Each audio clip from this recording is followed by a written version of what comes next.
la place où vous êtes aujourd'hui, les combats que vous subissez aujourd'hui sont le fruit d'une évolution. Vous devrez en tenir compte dans votre marche de l'esprit.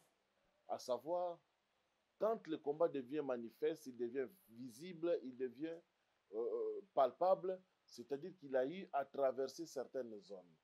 Vous voyez, j'étais né, j'ai réussi un combat, j'ai réussi un deuxième combat, et voilà, au troisième niveau, le combat n'est plus caché, ça devient un combat physique, ça devient un combat visible. La famille africaine est une famille qui surcharge, est une famille qui vous met dans une position où vous devrez peut-être même abandonner vos enfants, sacrifier votre foyer pour prendre soin d'eux. Et beaucoup de gens ont souffert, beaucoup de gens ont subi des combats, beaucoup de gens ont eu des difficultés parce que tout simplement, la famille voulait qu'on prenne beaucoup plus soin d'elle que des autres. Et le jour où vous vous concentrez sur vos enfants, sur votre foyer, vous venez de lever certains combats. On peut avoir des difficultés, des couacs avec sa famille. Vous savez, les familles africaines vivent dans certaines réalités. Et ces réalités font de telle sorte que si tu gagnes 1 franc et qu'eux ne mangent pas ou ne se retrouvent pas totalement dans ces 1 franc-là, ils vont lancer des hostilités. Mon père qui commençait à émerger, qui commençait à réussir dans la vie, qui a eu un beau garçon, très éveillé, parce que je n'avais pas encore commencé l'école, j'étais trop éveillé. Et le monde des ténèbres savait, voyait la lecture. Il va voir de quoi qu'avec sa famille. Ses frères et sœurs propres vont lasser des malédictions. Après cette étape de la méningite, je vais continuer l'histoire de la méningite. Lorsque j'atteins 4 ans, 3 ans et demi, 4 ans, tout le monde s'attendait à ce que je ne puisse pas marcher, que je ne puisse pas me tenir debout. Mais Dieu qui avait un destin avec moi, Dieu qui avait une mission avec moi, a mis sa main sur moi. Je me suis tenu debout. Les séquelles auxquelles les gens attendaient à ce que je puisse manifester ces séquelles-là, Dieu me les a épargnées. Au lieu de maudire mon père qui est leur frère, ils vont prendre toutes ces malédictions, ils vont les déposer sur ma vie. Ils vont parler, ils vont maudire ma vie. D'ailleurs, ton enfant dont tu es en train de vanter, dont tu es en train de crier, nous allons voir quelle sera l'issue de sa vie. Ils ne vont pas le faire en cachette. Ils ne vont pas le faire derrière le dos. Ils vont le faire en face, à ma présence. J'étais encore enfant, 3 ans, 4 ans. Ils vont le prononcer. Ma mère qui pleurait en me tenant, c'était des bagarres. Et ils vont prononcer ces malédictions sur mon destin. Nous allons voir qu'est-ce qu'il va en devenir. Nous allons voir qu'est-ce qu'il va faire dans la vie. Nous allons voir si même il va étudier. En d'autres termes, qu'est-ce que ces gens veulent dire? La sorcellerie, c'est une capacité. Et ça, ensemble, il y a une connaissance. Oyo mutu, oyo azana œil ouvert, akoki ko acquérir nakati na monde oyo. Ensemble, il y a une pratique. Ensemble, il y a une maîtrise, il y a une énergie, il y a une force, il y a un esprit, il y a une entité. Oyo mutu aza ko acquérir, aza ko gérer, ko dominer, ko utiliser. Shalom, shalom, bonjour, bonsoir, bon après-midi. Ça dépendra quel moment vous allez nous rencontrer dans cette émission. Mais moi, je sais que Dieu qui nous a aimés, qui nous a gardés, qui nous a protégés, c'est Dieu-là, qu'il soit béni, qu'il soit élevé. Je suis heureux une fois de plus d'être devant vous dans cette émission, parler, partager avec vous. J'ai béni le Seigneur d'une manière grandiose parce que il a commencé avec nous, il est en train de finir avec nous cette année. Les difficultés, il peut y en avoir. On a eu beaucoup de combats, beaucoup de situations difficiles, vous avez eu à traverser des situations compliquées. Mais la grâce de Dieu, la faveur de Dieu a voulu que vous soyez là jusqu'à la fin de cette année. Nous rendons grâce à l'Éternel. Nous aurons peut-être une émission spéciale, comment dirais-je, spéciale 2025, le 31. Je ne sais pas comment est-ce qu'on va organiser cela, mais nous allons présenter nos voeux à toutes les personnes. Et nous allons dédicacer si possible, mais ce sera une émission un peu pour communier avec vous et vous dire merci, merci parce que vous avez été avec nous. Tout au long de cette année, nous avons été en communion ensemble. Nous avons eu à échanger, à faire de nouvelles connaissances, de nouveaux approches. Nous avons eu ensemble à traverser cette année à côté, chacun de nous en apportant ce qui était meilleur de lui-même. Et ma prière aujourd'hui est que Dieu vous bénisse et qu'il vous récompense au centuple par milliers et par dizaines de milliers. Que la grâce, la faveur vous accompagne. Si vous êtes malade, que Yahweh, El Rafa, soit votre guérison. Si vous avez des difficultés, des situations compliquées, que la paix de Dieu, le shalom, soit dans votre maison, dans votre vie, dans votre famille. Laissez-moi m'entretenir avec vous pendant quelques minutes. Laissez-moi parler avec vous de quelque chose de très délicat, de quelque chose de sensible, de quelque chose de particulier. Et que Dieu vous comble de sa grâce. Dans chaque émission qui est en train d'avancer, nous sommes en train de mettre un petit témoignage nous concernant nous-mêmes pour ne pas trop parler peut-être. Parce que le Dieu dans lequel nous avons crié est un Dieu puissant, est un Dieu qui nous aime, est un Dieu qui nous assiste, est un Dieu qui nous soutient. Le destin de chaque personne est entre les mains de Dieu. Et pendant toute cette année, peut-être l'année prochaine, nous allons ouvrir d'autres pages. Je me suis attelé à vous amener dans la dimension, à vous faire comprendre que vous êtes précieux et vous avez quelque chose que le monde du ténèbre est en train de chercher. Je me suis attelé à vous enseigner, à vous faire comprendre que ne lâchez rien entre les mains de l'ennemi. Quels que soient les combats, les situations, les difficultés que vous traversez, quel que soit le problème que vous rencontrez, ne lâchez rien entre les mains de l'ennemi. Béni soit l'Éternel, nous sommes en train de tourner cette émission sous la pluie avec mon grand réalisateur. Nous sommes en train de la faire sous la pluie et je trouve que c'est une bonne bénédiction parce que la pluie est symbole de bénédiction dans la parole. Comme la pluie arrose la terre aujourd'hui, que cette pluie aussi arrose vos vies et qu'elle apporte la maturation en toutes choses. Donc, vous avez quelque chose de précieux dans votre vie, quelque chose de merveilleux qui fait que le monde du ténèbre est en train de chercher comment le récupérer. Dans la mission précédente où nous avons parlé du sacrifice, du mémorial de l'agneau, j'ai introduit en disant que depuis la fondation du monde, avant que le monde ne soit monde, l'agneau a été sacrifié, l'agneau a été prédestiné, l'agneau a été préparé à être le sacrifice. Avant que tu ne sois né, avant que tu ne sois formé, l'Éternel avait déjà préparé la finalité de ta destinée. Mais dans cette préparation, l'Éternel nous a donné un choix. C'est à toi de choisir, c'est à moi de choisir. Nous avons cette capacité de choisir. Il est dit, je mis devant toi deux chemins. Dieu connaît toutes les voies, toutes les issues de ces deux chemins. Mais c'est à toi de prendre le bon chemin. Et le bon chemin, c'est Yoshua Hamashiach. Lorsque tu choisis Jésus, tu choisis le Christ et tu viens de choisir le bon chemin dans la vie. Et le monde du ténèbre va s'énerver, va se fâcher et va lancer les hostilités. Beaucoup de personnes ont eu des combats sans pour autant connaître le pourquoi de ces combats. Le diable ne combat pas les gens qui n'ont pas de grandes destinées. Si tes enfants sont combattus, c'est-à-dire qu'il y a une grande destinée. Si toi tu as été combattu, c'est-à-dire que tu as une grande destinée. Je regarde, j'observe, je vois les parcours quotidiens de ma vie, je me dis, Dieu est merveilleux. Un bon jour, je vous ai parlé de ma naissance, je vous ai parlé de comment est-ce que la méningite m'a frappé, j'y reviendrai plus tard avec, avec cette histoire, parce que c'est mon témoignage à moi. Après cette étape de la méningite, je vais continuer l'histoire de la méningite.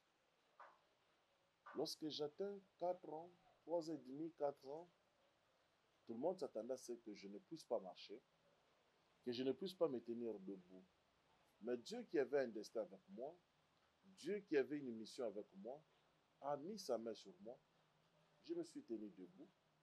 Les séquelles auxquelles les gens attendaient à ce que je puisse manifester ces séquelles-là, Dieu me les a épargnées. Mais qu'est-ce qui va se passer? J'avais des combats silencieux. Ces combats ont quitté le silence, sont devenus physiques et visibles.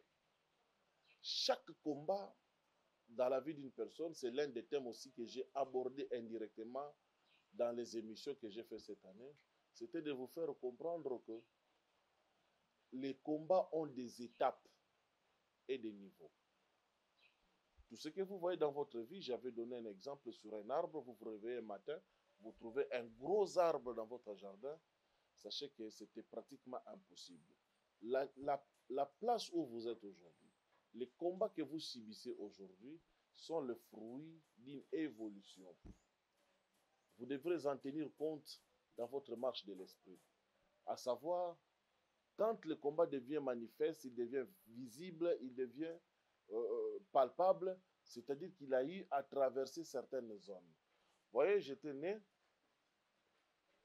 j'ai réussi un combat, j'ai réussi un deuxième combat, et voilà, au troisième niveau, le combat n'est plus caché, ça devient un combat physique, ça devient un combat visible. Un bon jour, mon père va avoir des problèmes avec sa famille. Mon père va avoir des difficultés, des couacs avec sa famille. Vous savez, les familles africaines vivent dans certaines réalités. Et ces réalités font de telle sorte que si tu gagnes 1 franc et qu'eux ne mangent pas ou ne se retrouvent pas totalement dans ces 1 franc-là, ils vont lancer des hostilités. Nous avons, excusez-moi le terme, peut-être ce n'est pas un bon terme que je vais appuyer, la famille africaine est une famille qui surcharge, est une famille qui vous met dans une position où vous devrez peut-être même abandonner vos enfants, sacrifier votre foyer pour prendre soin d'eux. Et beaucoup de gens ont souffert, beaucoup de gens ont subi des combats, beaucoup de gens ont eu des difficultés parce que tout simplement, la famille voulait qu'on prenne beaucoup plus soin d'elle que des autres. Et le jour où vous vous concentrez sur vos enfants, sur votre foyer, vous venez de lever certains combats. Mon père a eu un garçon et j'étais son premier mâle. Dans notre famille, il y a une réalité. J'essaie de faire des flashs. Il y a une réalité. Dans cette réalité familiale, il se trouve un combat sur le premier-né. Tout premier-né mâle qui naît dans notre famille est d'office un premier-né sacrifié. Et d'office un premier-né offert dans le monde du ténèbre, dont la destinée va être chaotique. La destinée va être un fiasco total. Il va être un premier-né de pacotille, sans décision, sans pouvoir, sans avenir, sans lendemain. Parce qu'il y a eu, peut-être avec le temps, comme je suis en train de creuser mon histoire à moi, je pourrais peut-être aussi creuser en profondeur ces dimensions-là. Il y a eu des pactes qui ont été faits, qui ont été signés, indépendamment de nos parents, peut-être indépendamment aussi de nos grands-parents, mais des souches dans lesquelles nous sommes sortis. Vous n'allez pas me contester que le premier livre, effectivement, bon, pas dans les débats théologiques, mais le premier livre du Nouveau Testament, le livre de Matthieu, commence par une généalogie. Pourquoi? Parce qu'on a voulu nous faire retracer l'histoire la généalogie de Yeshua HaMashiach pour nous montrer sa lignée. Et j'ai enseigné tout au long de cette année que vous devrez tenir compte d'où vous venez, de quel sang vous êtes porteur. Je vais en arriver à la partie suivante de mon témoignage. C'est comme ça.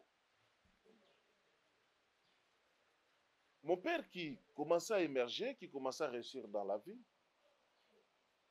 qui a eu un beau garçon, très éveillé, parce que je n'avais pas encore commencé l'école, j'étais trop éveillé.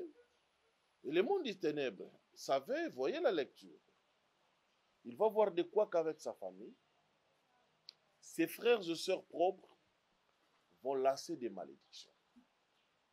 Au lieu de maudire mon père, qui est leur frère, ils vont prendre toutes ces malédictions, ils vont les déposer sur ma vie. Ils vont parler, ils vont maudire ma vie. D'ailleurs, ton enfant dont tu es en train de vanter, dont tu es en train de crier, nous allons voir quelle sera l'issue de sa vie.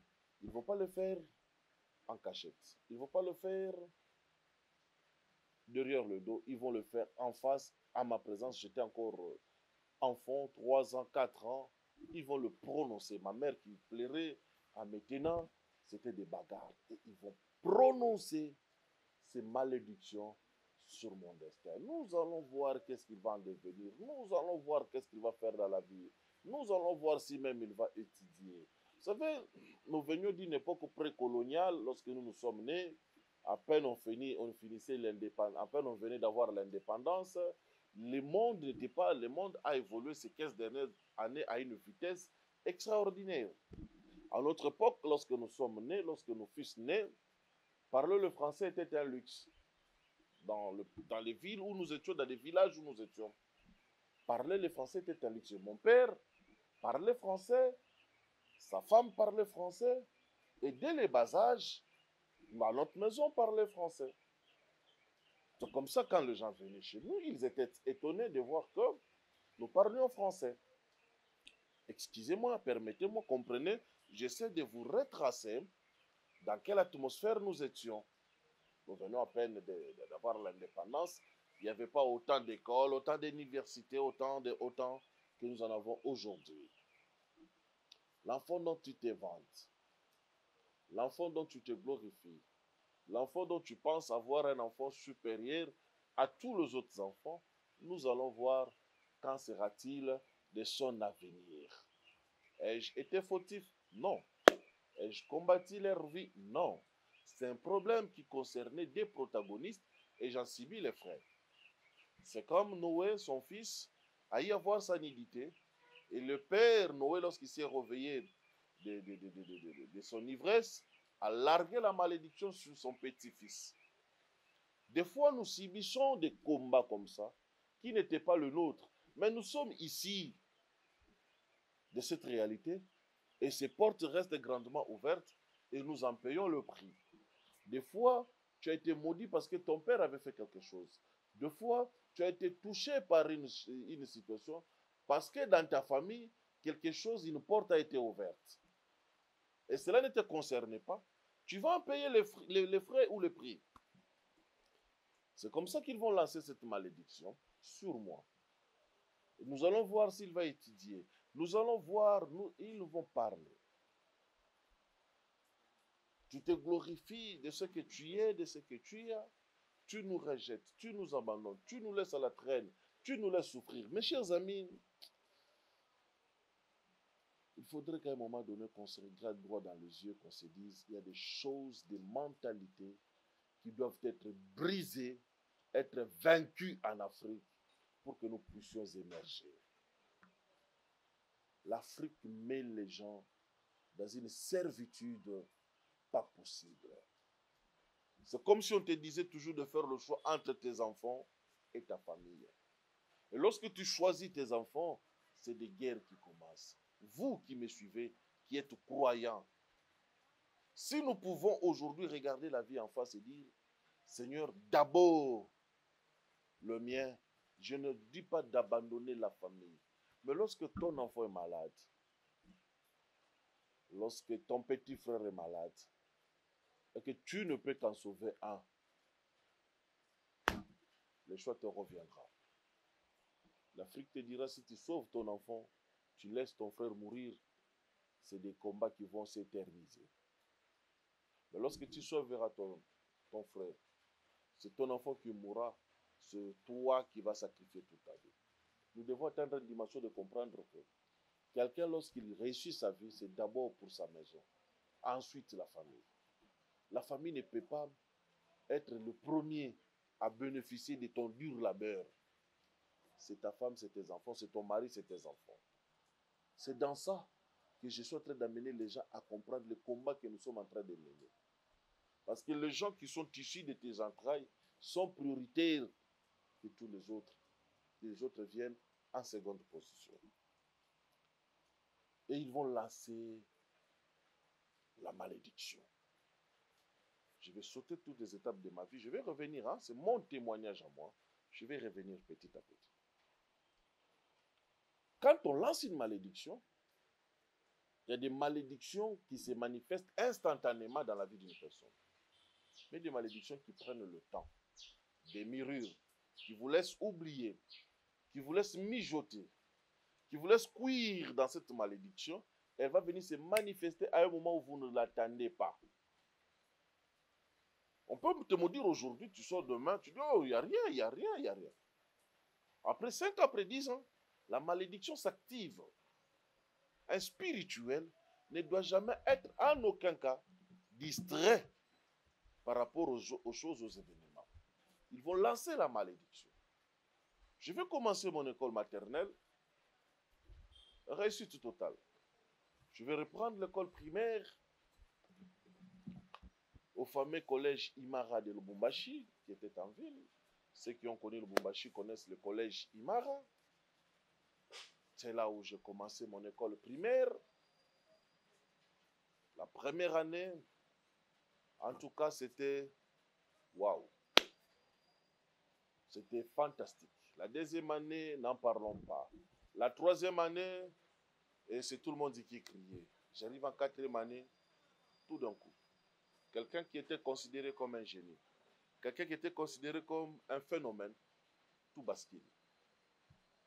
Je pouvais m'asseoir en classe comme ça, le PC est en train d'enseigner, je le regarde, mais je n'entends absolument, en fait, je l'entends, mais je ne retiens absolument rien. Lorsque je sors de la salle, c'est comme si on avait tout effacé de ma tête. Du premier que j'étais, 90%, 95%, 89%, je me retrouve dans la cinquantaine de pourcentages. Et je vais reprendre l'année. C'est comme ça. L'année, quand je la reprends, les choses changent. Réussite. Moi, je ne me rends pas compte. Mon père ne se rend pas compte. Ma mère ne se rend pas compte. Personne ne se rend compte, en fait, que le levier était déjà actif. Nous allons quitter le Lubumbashi pour venir à Kinshasa. On va me mettre à l'internat de Kimwenza à l'époque. Kimwenza Mission. C'est là où le dégoût de l'école est venu. En 5e année primaire. Comme j'étais un garçon brillant, en fait, Dieu m'a donné une faculté. Je crois que j'en ai pas trop perdu avec l'âge. Je n'ai pas trop perdu cette faculté. Moi, je comprends les choses facilement. J'ai cette façon-là de regarder une chose comme ça, de le comprendre facilement. Même en classe, même dans la vie courante, il suffit que tu commences à étayer une théorie, une histoire. Je peux voir la fin. Et j'avais cette capacité même en classe. Il suffisait que le professeur commence à enseigner, le maître commence à enseigner. J'ai capté la chose facilement. Et quand je comprends une chose, elle reste dans ma tête. J'ai cette capacité, en train de regarder à gauche ou à droite, en train de parler avec X, Y, mais mon attention capte tout ce qui est autour. Je ne sais pas comment expliquer cela, mais j'avais cette facilité-là de capter des événements, de comprendre des choses. Tu pouvais penser que je suis distrait, mais je peux comprendre 2, 3, 4 mouvements facilement. C'est comme ça que je suis. Je peux être en train de causer avec toi, quelqu'un d'autre est en train de faire quelque chose, de parler quelque chose. Je vais le comprendre, le répondre. Donc, j'ai cet esprit-là, pour ne pas dire à 360 degrés, mais j'ai cette vivacité d'esprit. Comme ça. Et arrivé en cinquième, les dégoûts me prend. Je pouvais assister une ou deux fois au cours. Je n'avais plus envie d'étudier. Vous voyez, quelqu'un qui était intelligent, qui brillait, du jour au lendemain, ça change. Et mon père me dit, bon, peut-être c'est parce que, bon, vous voyez, il a été à l'internat sans surveillance. On va nous faire quitter l'internat. On va nous ramener à l'école Massamba, à Limité 12e rue. Je salue peut-être ceux de ma promotion qui me connaissent. C'est là où je vais faire ma 6e année primaire. Vous voyez, ce ne sont pas des moindres écoles, ce sont des écoles. Vous aurez mon témoignage en entièreté.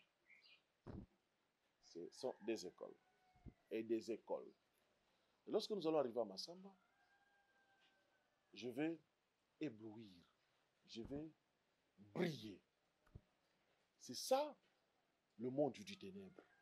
La distraction est une arme dans le monde du ténèbre. Lorsqu'ils commencent leur opération, ils bloquent, ils vont te lâcher. Tu ne vas pas relier les événements. Beaucoup de gens ne parviennent pas à relier. Ce que je suis en train de vivre, ce que mes enfants traversent, c'est peut-être ou c'est relié à telle situation, à telle circonstance. Le monde du ténèbre opère d'une manière séparate. Qu'est-ce que je veux dire par là? Ils vont créer des événements dont tu auras du mal à faire le lien entre tous ces événements-là. Quelqu'un meurt, quelqu'un a des blocages, quelqu'un souffre d'une paralysie, tu as un enfant qui souffre d'une maladie, tu auras du mal à relier tous ces événements-là. Tu vas les prendre d'une manière séparée. Chaque événement est indépendant. Et pourtant, lorsque tu rentres dans la connaissance, dans la science, dans la spiritualité, tous ces événements n'auront qu'une seule racine ou peut-être seront porteurs d'une seule source. C'est pourquoi lorsque tu veux traiter des cas spirituels, commence par étudier tout le contour de ces problèmes. Moïse, spirituel qu'il était, lorsqu'il a vu les buissons ardents s'allumer, Moïse a voulu contourner les buissons ardents. C'est ça la quête de la spiritualité. Ne pas regarder que ce qui est en face, mais chercher à savoir qu'est-ce qui est derrière. C'est comme ça.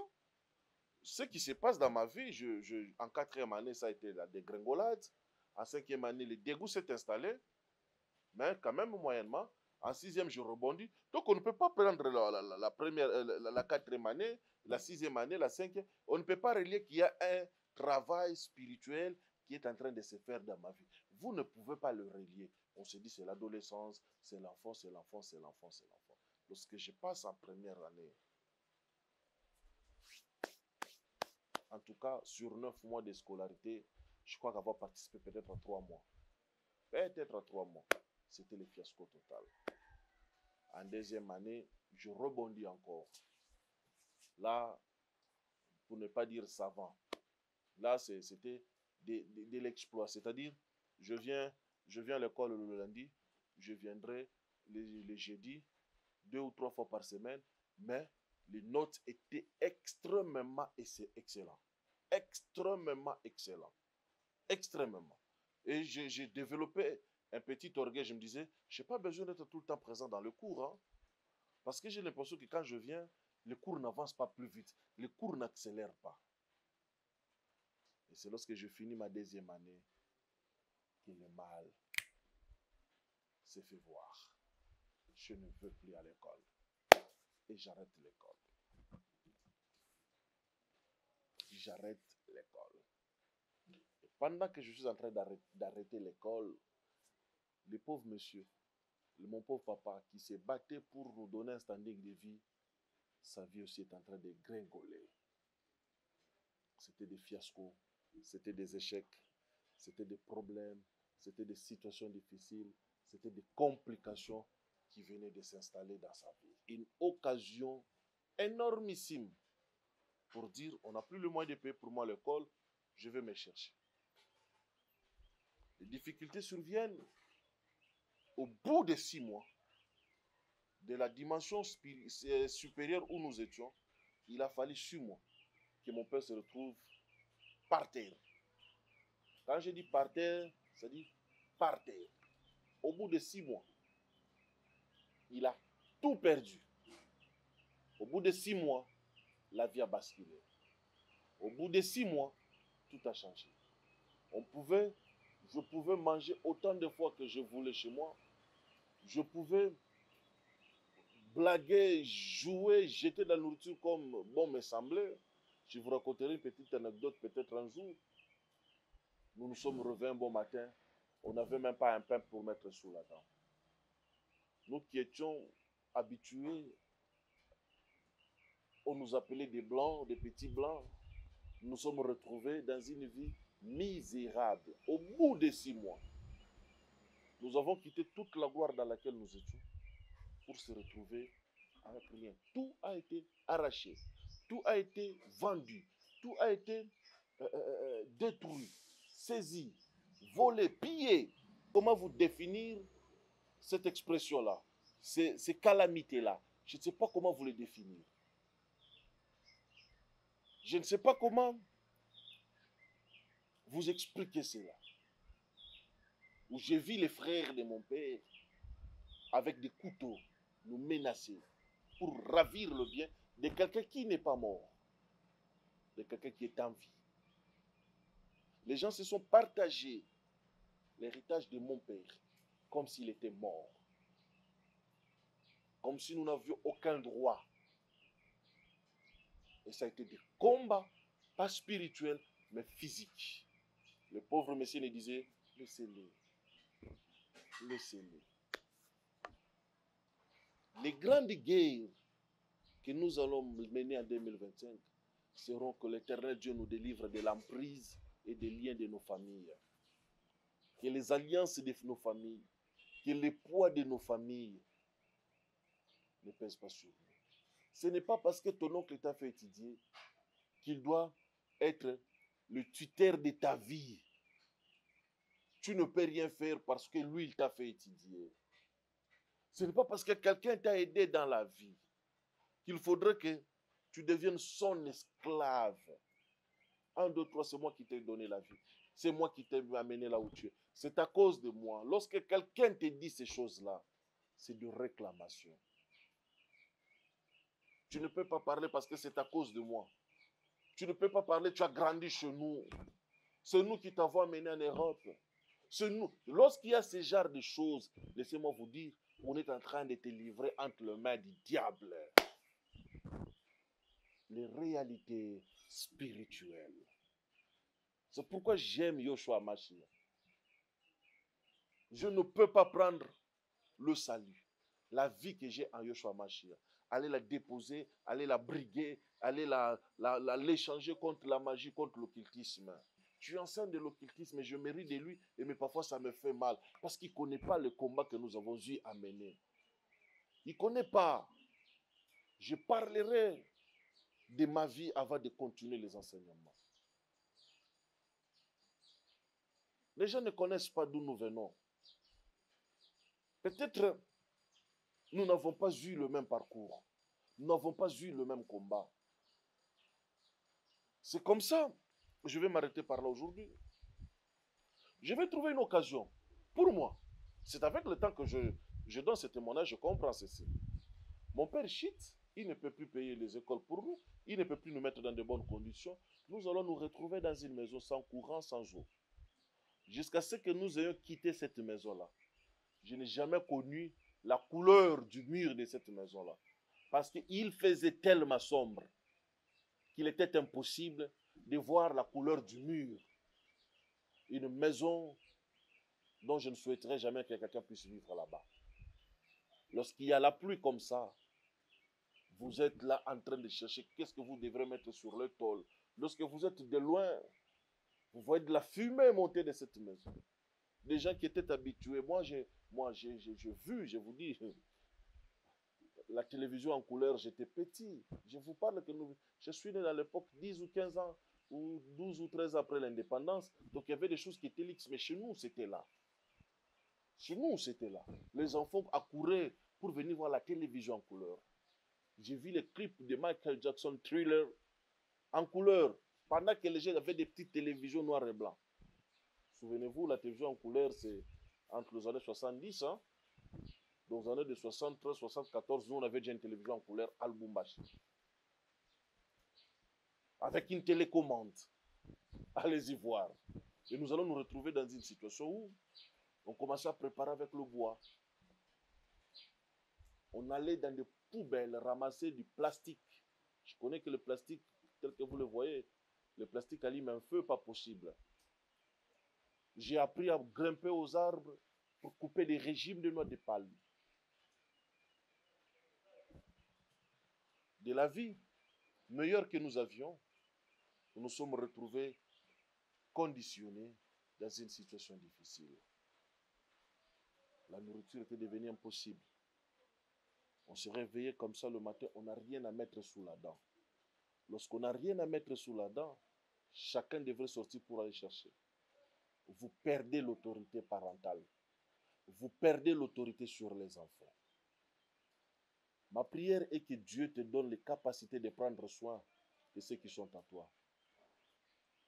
Que la sécheresse n'entre pas dans ta vie. Que la disette ne vienne pas frapper à ta porte.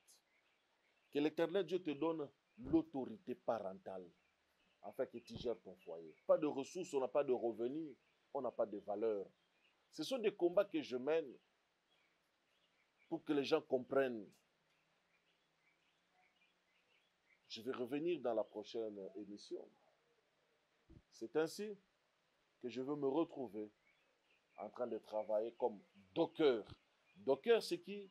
C'est quelqu'un qui travaille au port, en train de décharger les baleinières qui venaient de l'intérieur de l'Équateur vers Kinshasa. Nous sommes retrouvés au port comme des porteurs. Lorsqu'un bateau accostait, nous, on allait décharger cela. Allez-y voir ceux qui connaissent Lubumbashi, connaissent Collège Jimara. Ceux qui connaissent Kinshasa connaissent à l'époque Kimwenza Mission, connaissent l'école Massamba de l'époque des années 80. Quelqu'un qui a étudié dans ces écoles-là va se retrouver porteur dans un port, le port qu'on appelait Libongo Yabaramoto, avec mes frères, avec mes sœurs. Porteur. La suite va continuer. Ces petits garçons, brillants, intelligents, avec un avenir prometteur, va se retrouver bloqués. Et les concours de circonstances vont faire que la vie va s'arrêter. À cette époque, je n'ai aucun discernement. Pour moi, mon père n'a plus rien. Mon père est fauché. Il faut qu'on parte se battre. Donc l'école, on s'en fout. Quand je balaye la main de l'école, je me dis, je m'en fous de l'école. Quand je me dis, je ne veux plus étudier, cela veut dire, c'est cette malédiction qui était sûrement en train de peser, en train de faire son bon chemin, mais je n'ai pas le discernement que tous ces événements, leur objectif, c'est de m'éloigner aussi. Le diable travaille tellement en harmonie que parfois on a du mal à dissocier. Tu m'as écouté aujourd'hui. Laisse-moi te dire, arrête-toi. Ouvre une vue panoramique sur ta situation. Tout ce que tu vis est relié. Si l'un de tes enfants est combattu, tous tes enfants sont déjà combattus. Si toi, tu as subi une attaque, tu as subi un combat, tu as subi une situation, c'est toute ta famille qui est là-dedans. Continuez prochainement. On me fait signe que le temps nous est imparti. Je m'arrête par là aujourd'hui. De mon histoire, mon témoignage, ma vie. C'est pourquoi j'aime Yoshua Mashiach. C'est pourquoi je le sers avec amour. Je le sers avec enthousiasme. Je les sers avec abnégation. Et je ne regarde pas ce que les gens disent de moi. Je ne regarde pas ce que les gens pensent de moi. Et je n'accepterai pas que les gens subissent tout ce que le monde des ténèbres est en train de faire peser sur eux. Que Yoshua Hamashia te bénisse. Prends courage. Prends courage, relève-toi. Accroche-toi à ce Dieu-là. Accroche-toi. Nous allons revenir à la prochaine émission. Je sens que mon cœur a eu mal. Que Dieu vous bénisse et shalom dans vos maisons. À la prochaine. En d'autres termes, qu'est-ce que ces gens veulent dire? La sorcellerie, c'est une capacité. Et ça, ensemble, il y a une connaissance. Oyo mutu, oyo aza na œil ouvert, akoki ko acquérir nakati na monde oyo. Ensemble, il y a une pratique. Ensemble, il y a une maîtrise, il y a une énergie, il y a une force, il y a un esprit, il y a une entité. Oyo mutu aza ko acquérir, aza ko gérer, ko dominer, ko utiliser.